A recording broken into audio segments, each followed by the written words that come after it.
Today is May 22nd, 2023. I'm speaking to you today from the Kansas Supreme Court Conference Room. It's located in the Kansas Judicial Building in Topeka.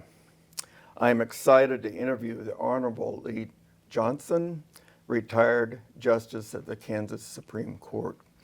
I'm also very honored to co-interview Justice Johnson with the esteemed Jim Concannon. He was retired in 2019, and he has the distinction of being the longest serving faculty member in the history of Washburn Law School, both as a professor and as the dean of the law school from 1988 to 2001. My name is Richard Ross.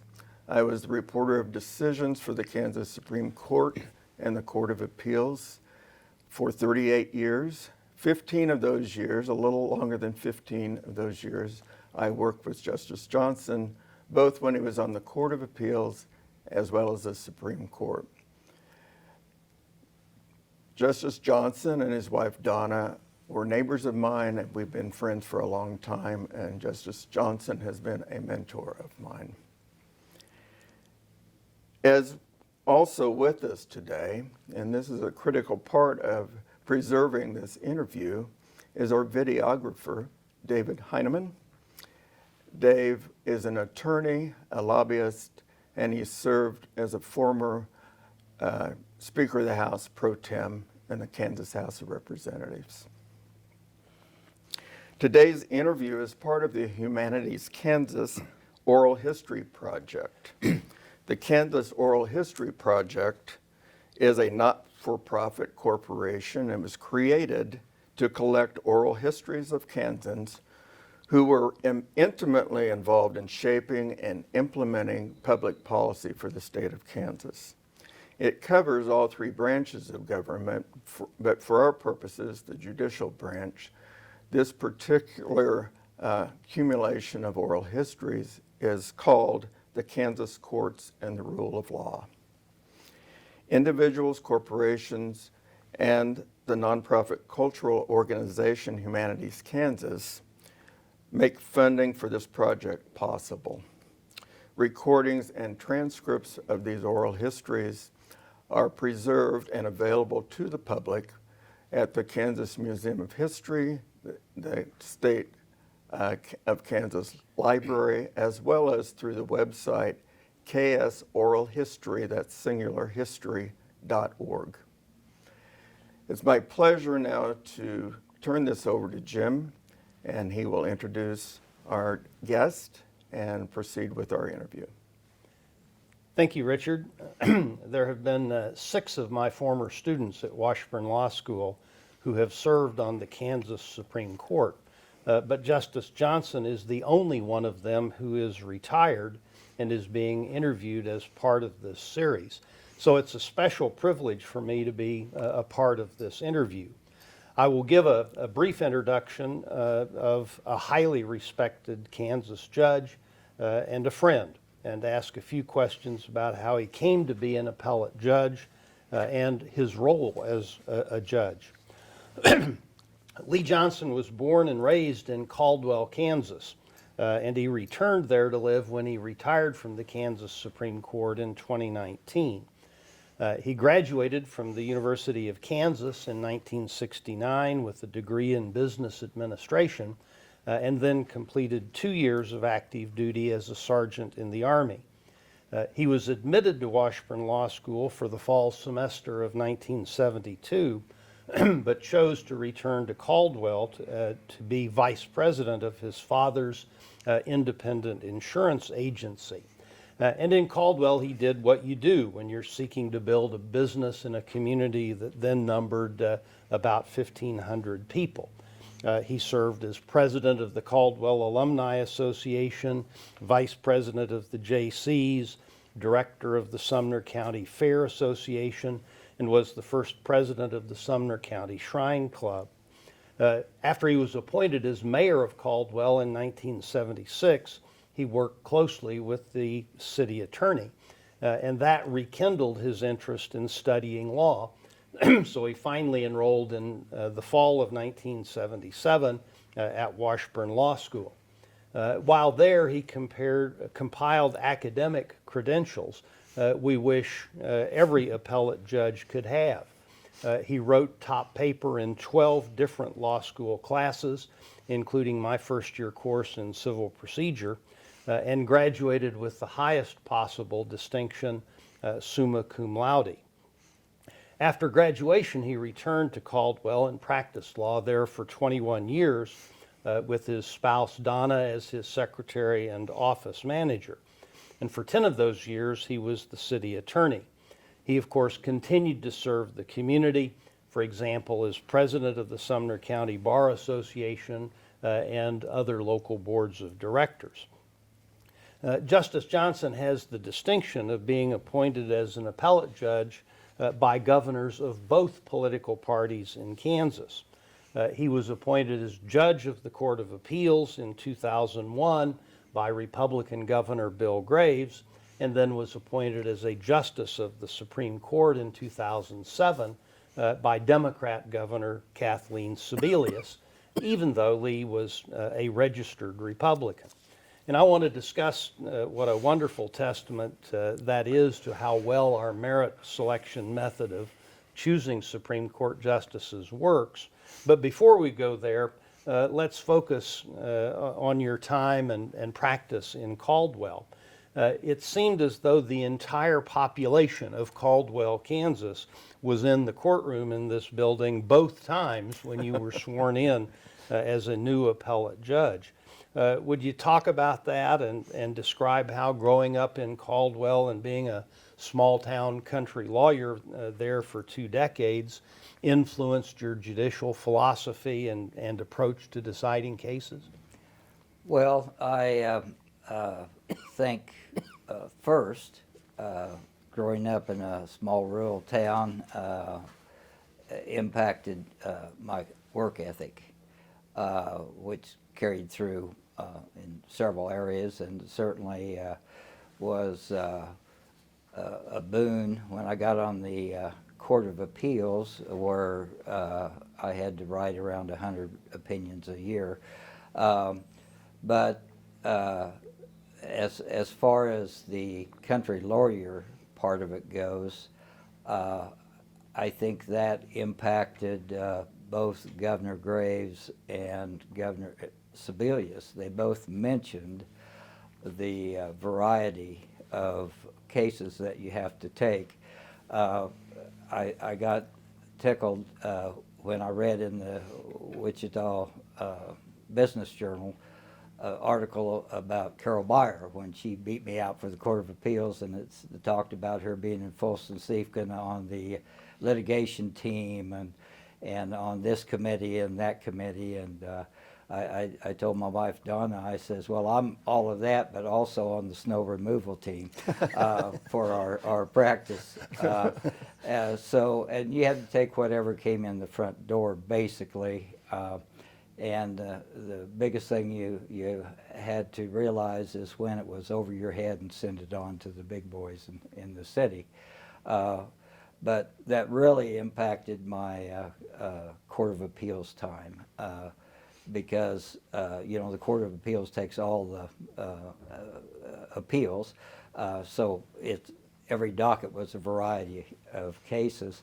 And then that helped when I got on the Supreme Court, because none of my colleagues knew anything about probate, and I'd handled over 200 probate cases, and so I think the demographic was important, along with other diversity on the courts, and the philosophy part of it.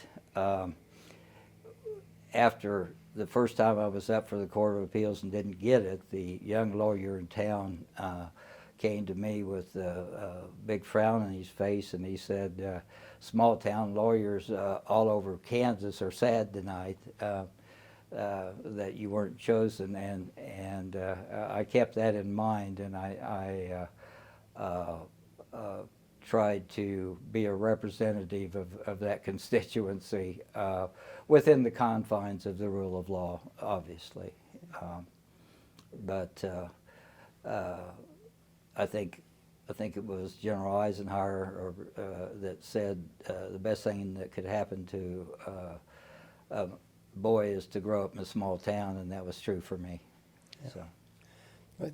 Even with your stellar academic record at Washburn, I suppose most people would have thought that the odds were pretty heavily weighted, it kind of as you suggest, against a lawyer practicing in a community that was down to 1,300 people by then, becoming an appellate judge. What made you think that ultimately could happen? I didn't think it would happen. In fact, you probably don't recall, but you and I had a conversation when I was a law student and you were a professor. Professor Keither had assigned a case for us in legal research and writing that was an actual case, and we went to the Supreme Court and watched the actual case being argued, and I really got interested in the appellate practice because I like to research and write, and you told me that that was probably a virtual impossibility for small town people that aren't, or attorneys that aren't involved in politics. But when Kay Royce passed, and they send a postcard to every attorney in the state, and my wife Donna threw it in my lap and says, "There you go, big boy. That's where you belong."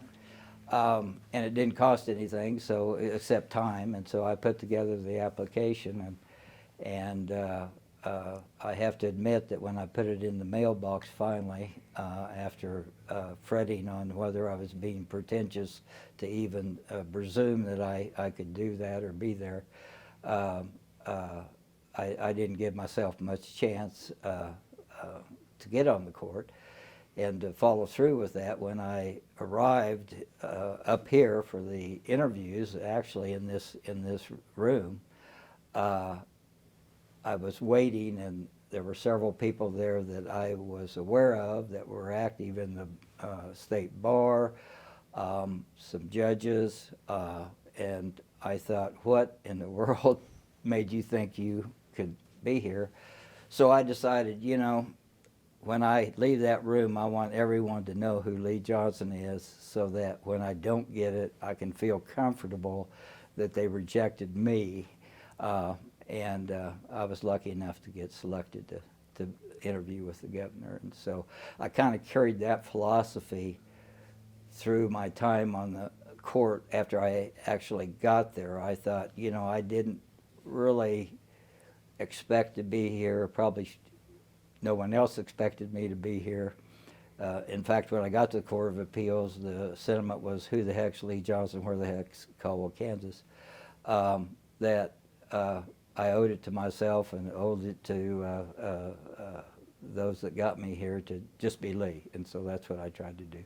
Yeah. Let's talk a little more about that process. When you were appointed to the Court of Appeals, judges of that court were selected in the same way that justices of the Supreme Court still are selected today. You mentioned the nominating committee, a group composed of a non-lawyer from each congressional district and lawyers elected by Kansas attorneys who did background investigations, interviewed the applicants, and ultimately submitted 3 names to the governor, who then would select one of them. And each time you would have interviewed not just with the commission, but also with the governor, you and the other nominees. And I guess you did that a total of 3 times between the 2 governors. Actually, I did it 4 times because I interviewed for a district court judgeship in front of Governor Finney. So I had Governor Finney once, Governor Grave twice, and Governor Sebelius. Well, that even expands my question then.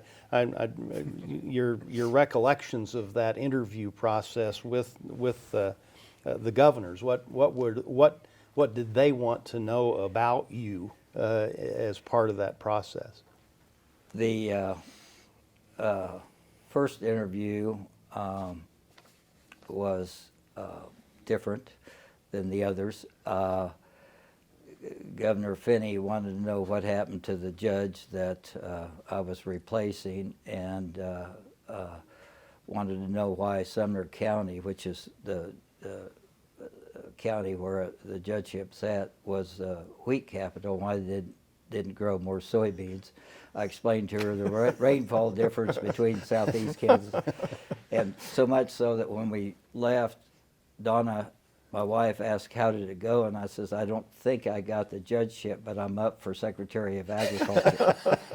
So that wasn't a very pleasant experience, but Governor Graves was awesome. I was in there for like an hour. He hit all facets. He wasn't a lawyer, and actually Governor Sebelius wasn't a lawyer, but they were both focused on getting the best judges they could get, even though they were different parties. They were alike in that regard. Governor Graves hit more on personal things, but also had done some research or had been contacted because he said things like, I understand that you write well, and stuff like that. Governor Sebelius was probably more succinct. It was a shorter interview, but very intense and serious, and they didn't try to ask about how you would decide a case. They were more into your work ethic, your writing skills, your just basically getting to understand what kind of person you were. Yeah. Did the fact that you were a Republican come up No. in the discussions? Was that ever a factor? No. Yeah. No, it didn't. I'm trying to think. I can't think of anything with those two governors that was even vaguely political. Yeah. And really, you never had been particularly active in partisan politics in any way. No, not at all. And if the current system would have been in place, there's no chance I would have ever been appointed, because the governor would have gone, who's Lee Johnson, where's Caldwell, Kansas? They wouldn't have even known to consider me. Yeah. Well, that's kind of where I want to go next, because I am interested in your thoughts about the changes that have been made or proposed to be made in the way judges are selected, and it does take a little bit to set that issue up. But obviously, it isn't surprising that politicians and special interest groups may end up being unhappy with appellate court decisions that determine the applicable law is different from what the politician or interest group would like the law to be.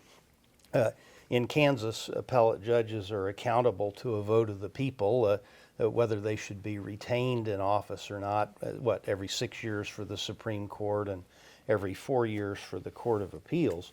But some of the politicians and interest groups have gone beyond trying to influence the retention vote against a particular judge or justice, and have sought to change the method by which we select our judges. Either 15 years ago it was to elect them as Republicans or Democrats, one way or the other, but more recently to eliminate any role for lawyers in the process and give the state Senate a veto over the governor's appointment. And that's the change you alluded to, I suppose, with Court of Appeals judges now. It's really that second method that I described.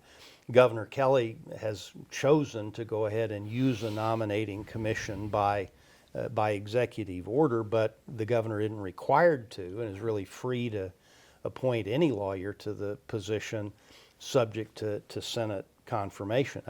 What's your thought about, is this change an improvement or a digression for the court system? Down on the farm, we have a saying, if it ain't broke, don't fix it. And I don't think it was broke. And so they found a solution where there was no problem. When I got to the Court of Appeals, I was pleasantly surprised that not only the camaraderie, but that it was a all pull the wagon in the same direction kind of feeling. There were 10 of us. Everyone was focused on getting it right, and there was really no political aspect to it on the court whatsoever. In fact, when I applied for the Supreme Court, we were at lunch at Terry's, and Crystal Marquardt says, "I just read that you're a Republican." I had no idea. So, and I'd served with her for 6 years on the Court of Appeals, and it was a wonderful group of people and great jurists and good legal minds, and they were all there from the old system. And you know, on the Supreme Court, at one time there were 2 justices that had come directly from private practice, 2 that had come from the district court bench, and 3 from the Court of Appeals. And there was geographical diversity and practice diversity. You know, we'd had, you know, federal prosecutors, probate attorneys, civil, and that diversity was really important. Plus the same thing, it's wonderful to serve with people that are intelligent and that you can seriously argue with without making it personal. And so I just, it worked for all those years in both courts, and there's just no reason to change. Yeah. And if the result of changing it would be that we wouldn't have people like you applying for vacancies, then the whole state of Kansas would be the worse for it, I can tell you. Well, you cut down the pool when you don't give everyone an opportunity. Yeah. So. Yeah. Well, throughout your years on the court, you worked closely with Richard Ross as the court's reporter of decisions. I think it's time for Richard to talk about your years on the 2 courts. Is he going to start by giving me another do-better slip on my opinion? I'll wait till later for that. I do want to talk to you, the 2 courts that you were on. Not everyone gets the chance to serve on both appellate courts. They are very distinctly different in the way they operate. And you mentioned before there were 10 members on the Court of Appeals when you first got on. And I noted that when you left a few years later for the Supreme Court, it was up to 12, and now there's 14. That's not particularly relevant to how the 2 courts operate, but can you describe the 2 courts, how the appellate system works with those 2 courts? Yeah, let me start with the relevancy of the number. Has to do with the use of district court judges. When we had 10, we usually tried to have 4 dockets of 3 judges, so that's 12. And so the first couple of years, or 2 or 3 years, we very often sat with the district court judge, which made it a little bit different than sitting with someone that you deal with all the time, but it was also enlightening for me to get their perspective and that sort of thing. But back to where you were wanting to get to is the Court of Appeals was very high volume. Each judge sat on 10 monthly dockets, and there were 30 cases per docket, 10 assigned opinions. So if you take 10 months times 10 opinions, that's 100 a year. My most prolific year, I filed 97 opinions. If you do the math, that's 1 every 2.5 business days. The only problem is with those 30 cases, you're reading at least two briefs per case, plus pre-hearings on all of them. So you're looking at a week and a half of reading before the docket, so you don't have that 2.5 days. So it's very high volume, and where that comes into play is that with 3 of you, you need 2 votes for a particular position, to be in the majority. And very often, if you could get another one to go with you, that's it. You moved right on. You didn't really discuss it. You didn't try to soften your position to assuage you just said write a dissent. And perhaps that's where I got started writing so many dissents. But when you got to the Supreme Court, and there's 7 of you, you've got to convince 3 others. And very often you have to compromise your positions or soften your position to gather a majority. And obviously, with 7 people, there's could be 7 ideas instead of 3. It's just different. The small group dynamic is different, The process was similar, though, in your discussion of the opinions. Oh yes. 3 yeah, and 7, yeah, but yeah, you had yeah. more in one, but you still. We changed. We got some Court of Appeals judges on the Supreme Court. We kind of changed the process. When I first came on the Supreme Court, you had a whole week of arguments, and then you had like administrative conference and all that before you'd go conference the cases. And I remember one time I presented a case for conference 11 days after the argument. And on the Court of Appeals, we'd hear the argument in the morning, and we'd go right back and conference them. And so we started doing that on the Supreme Court, where we just heard the arguments in the morning and conference the same day. And it's a much better system. I remember when that happened, and Yeah. four judges from the Court of Appeals on the Supreme Court made a huge difference in the Yeah. process. Yeah, and so that made it real similar to the same decision-making process. Yeah.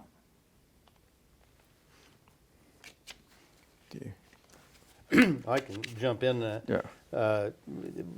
with The a couple oral questions arguments. about the process of deciding cases that I don't think have been raised in the other interviews. Those who've never watched an oral argument in an appellate court might assume that the lawyers present uninterrupted presentations of their positions on behalf of their clients, much like lawyers do in a closing argument before a jury. But as your smile indicates, that isn't what happens, and appellate judges are free to interrupt lawyers at any time to ask questions. You in particular earned a reputation for asking incisive and intricate questions during oral argument, and also quite a reputation for the frequency with which you asked questions. What was your philosophy or purpose in asking questions, and was your approach different from that of your other colleagues? Reasons are probably multiple reasons. One, the arguments were going to be in the morning, and in the afternoon I'm going to have to make a decision on how I'm going to vote. And so, part of it is to help me make up my mind. That's part of it. Part of it is I've already made my mind from the briefs and the pre-hearing that this is the way it should be, but I'm going to give you a chance to show me the error of my ways. And I didn't feel comfortable voting one way without the attorney that's going to lose in my way having the chance to tell me where I'm wrong. And quite frankly, sometimes those questions are directed towards your colleagues, and that's I don't know if that's right or wrong, but that's what happens when somebody asks a question one way and you think, well, let's get the other side of that story out, and so you'll ask a question that points out the rest of the story on that other question. So there's multiple reasons, but I used to say that on the Court of Appeals it was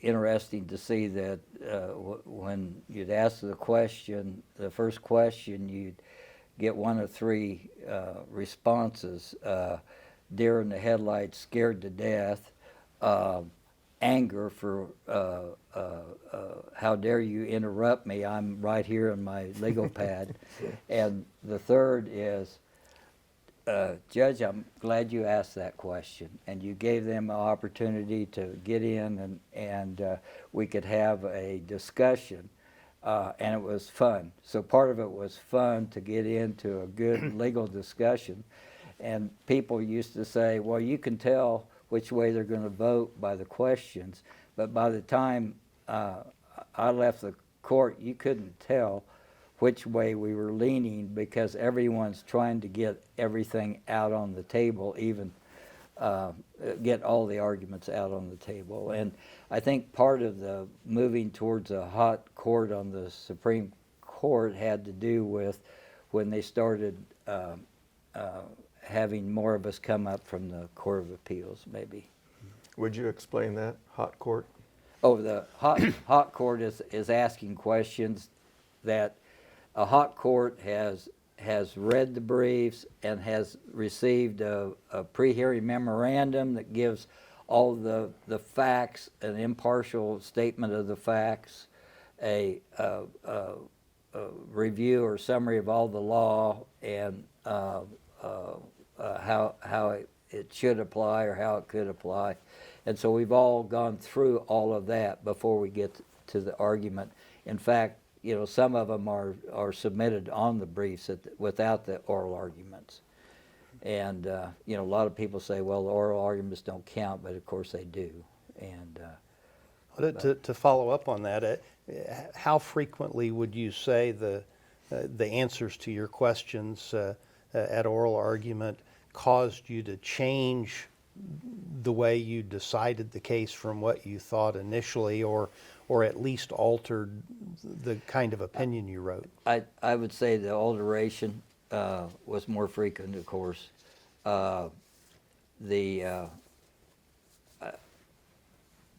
Not too often does it make 180 degrees difference, but occasionally it does. And I would say more often the side that I thought would win their position is lost at oral argument rather than persuaded from the other side, if that makes sense to you. And because they give it away by not understanding what their case is. But very often it makes a difference in how the opinion is going to be written up. And ultimately, not for the litigants, win or lose is what they're after, but ultimately for the law, what's written up is what's important for the future. Yeah. When you think of oral argument having value in those various ways, you mentioned that a number of cases are submitted without oral argument, particularly on the Court of Appeals. I guess both courts have summary dockets, but the Court of Appeals uses it more, and their oral argument isn't permitted, and you just decide the case on the written briefs. Is that just a function of the volume of cases, or is the assignment to the summary docket really a statement this case is going to be affirmed and it really shouldn't have been appealed in the first place? I'm not sure I'm authority on how they get vetted to sign it, because I wasn't involved assigning them, but typically those are maybe single issue cases with precedent that make them less likely that it's going to be, it's not going to be a close case. But I will say, very often on the Court of Appeals, out of the 30 cases, you may have 10 that's argued and 20 on the summary. And I said very often when we go into conference of summaries is, I wish I had this question answered on this one. And you know, there are questions that pop up, so it's not ideal. But like I said, on the high volume, when they're filing 2,000 appeals, you've got to do something to get through them, and that was a concession to the logistics, I think, more than anything. And I think it was part of the determination is if the issue involved in the case has been litigated multiple times and it doesn't look like it's going to change, so put that case in the summary calendar. Right. Yeah. I want to switch, are you done with that? Switch a little bit to the actual writing of opinions. And I don't think that in the prior interviews with justices this has even been dealt with, but it's dissents and the importance of dissents and how dissenting opinions operate and how you view dissents at both courts, because there's a difference. Well, as I mentioned on the Court of Appeals, you didn't have as much time to conference and debate each individual one, so very often, you know, if you had to, it's, well, we agree this way, and if the other one cannot accept that, then they have to write a dissent. But on both courts, the case is assigned to a jurist before oral argument. You know, when the dockets come out, they assign who's going to write which case. And for instance, on the Supreme Court, I'm assigned a case, and we come into conference, and there's two other people that agree with how I think it should be decided. Well, that means I'm in the minority. And so what they normally do is then they give that to the next person in seniority to write the majority, and that person gives me one of their cases that they've been assigned to write the majority. And then they will write the majority opinion and then give it to me, because I've already indicated I'm going to write a dissent. I'll write a dissent, and then they will take it and circulate it among all the justices. And if I'm incredibly unlucky, one of my majority colleagues will go, I like how that dissent reads, I'm going to change my vote, which means that I tear up that dissent I've spent a week writing and have to write the majority again.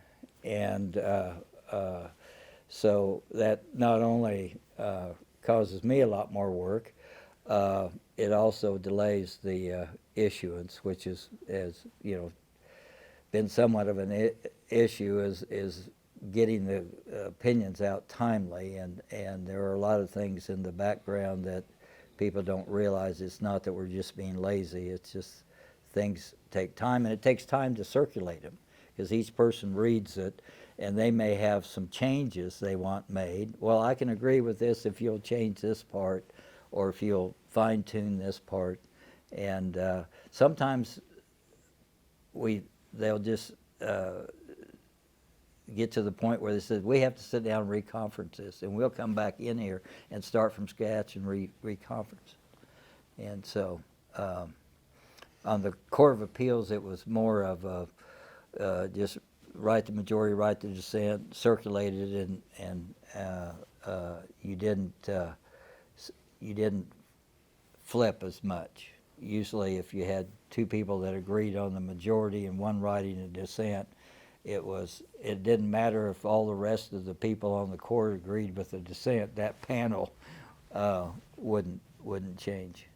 So. And sometimes you're dissenting once you see the majority opinion, and it just may not be going the way that you thought conference had discussed it, or you're seeing a different view of it once you see the majority opinion, then you Right.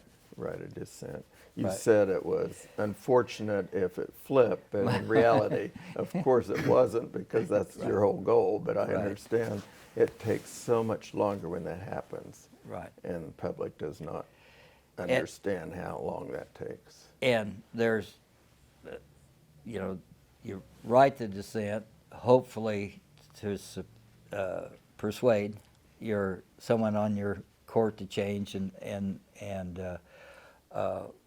make your view the dominant view. But I think there's other reasons to do that.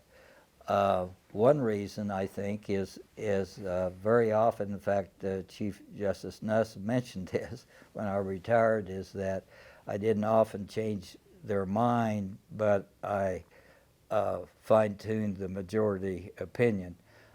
Sometimes I can, dissent will persuade the majority to fine-tune something to soften it up or make it more generic, which accomplish parts of why you're dissenting. Another reason is to let the loser know that argument was considered, because it's there. And but like Justice Ginsburg says, that most dissents are written for the future age. You hope that down the road someone will pull up the case, read your dissent, and it will gradually become the dominant view. Yeah, in the future. But also there are times when one can dissent but won't publish it, what Justice Ginsburg called the graveyard dissent. For instance, on the school finance cases, if you had a insignificant point or not the main point that you disagreed with, it was more important to speak in one voice than to quibble over some minor details. So there are times when you raise a dissenting opinion in conference that you don't actually publish it.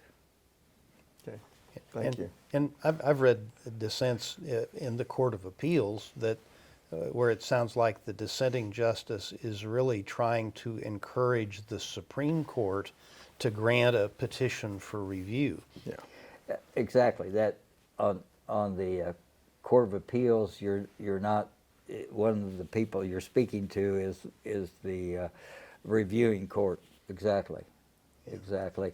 And sometimes you're speaking to the legislature, Mm-hmm. that this law needs to be changed, or this is what's wrong with that law. It's not doable. So. Kind of a corollary maybe to the point about dissents. In several high-profile cases, you determined that the Kansas Constitution conferred greater rights than those recognized under similar provisions in the U.S. Constitution. I'm thinking the death penalty cases, some of those, for example.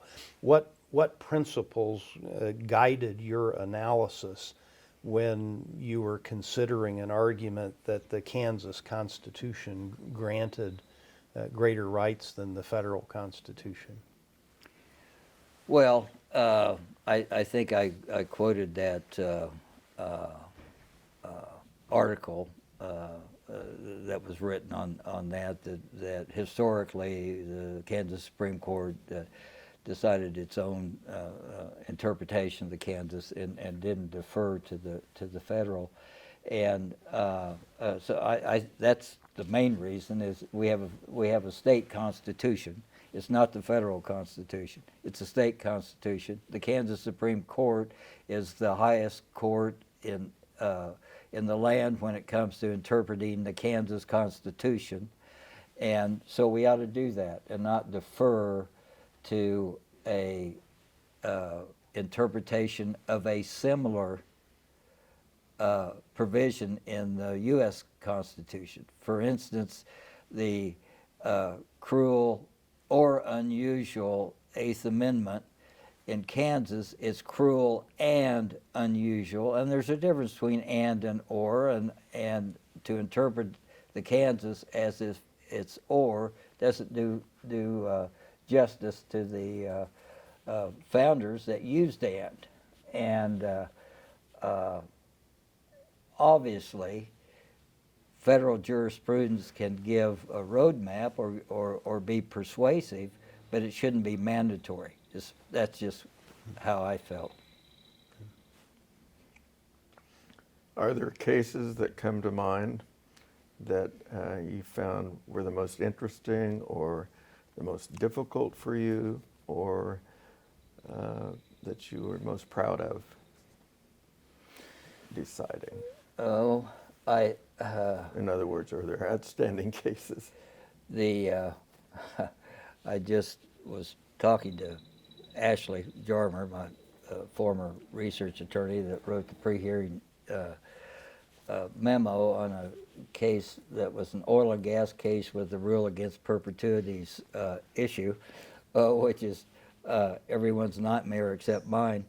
And that particular case had the capability of creating chaos in the marketable title of mineral interests in the state of Kansas, and she and I were able to put together a creative yet, I think, legally sound argument to maintain the status quo and not upset decades, if not centuries, worth of deeds. And so that I was proud of that case, of our work on that. That when you talk about difficult, I probably agonized more, probably stressful on the registration cases when you'd see how people's lives were absolutely devastated by the sex offender or the violent offender registrations, which was based on the fallacy that was not a punishment. I just, there wasn't anything I could do about it, and it was stressful. And the emotionally draining, obviously, were the sexual abuse cases. I had to defend as an attorney. I was appointed to defend the defendants in some child sexual abuse, and that's emotionally devastating. And up here, it's the same way. It's just Sure. when you have to reverse a conviction on somebody that has done egregious acts because even the guilty person is entitled to a fair trial, it's not a pleasant thing, and takes away a few hours of sleep. That might be the most misunderstood ruling to the public. I imagine. They don't understand the difficulty of that, and that you're... I have heard the most at the golf course and around town about the horrible ruling on the car case.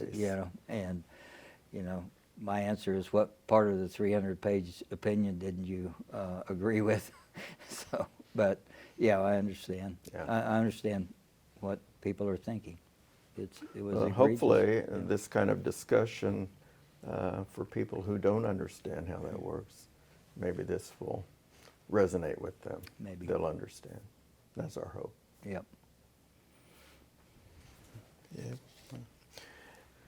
Are there other issues or other things you'd like to bring up?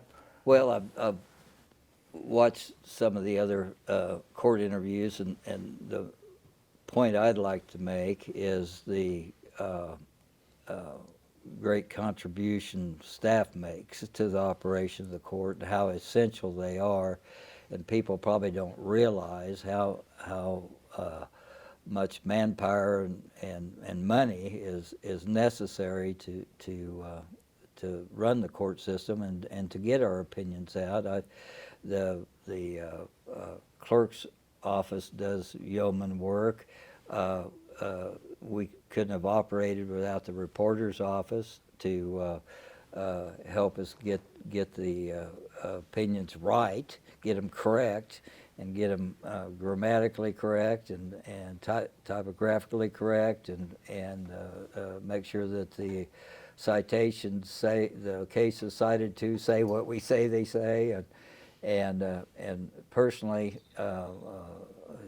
judicial assistant would help me edit the opinions before they went to you, and of course kept everything running. And the two research attorneys were just invaluable. And I think my second docket on the Supreme Court was a Hutchinson explosion case, and the record came up in 12 banker's boxes, and my research attorney, I just had one in, had to go through 12 banker's boxes of transcripts and exhibits and all of that, and summarize it for me. And it's just unbelievable how much work they do and how essential they are. And so just wanted to give a shout out to the staff and all the support people. And secondly, I would Justice Larson had mentioned about the administrative duties of a departmental justice. I just want to expand on that. In addition to the individual administrative duties, the court as a whole has pretty onerous administrative duties. It takes a lot of time. And I had hoped when I went from the Court of Appeals, writing, 97 cases a year to maybe writing 25 or so, that it would give me more time to contemplate my navel and fine tune and make a Nobel Prize winning product. But I found out the time we spent in administrative conference, promulgating rules, when it was furlough, how are we going to take care of speedy trial, and it was budget.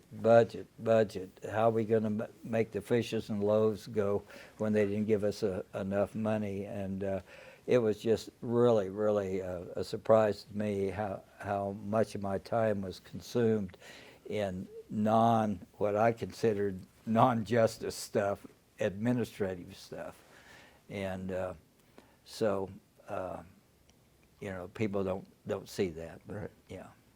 But there's probably not much of a solution to the problem either. No, it has to be done, and part of that, but before I got here, was self-inflicted, because I think in years past the chief just made unilateral decisions, and some of my predecessor colleagues wanted to be involved in it, and so then, if you solve something by committee rather than one single person, it takes longer, but I think it's better.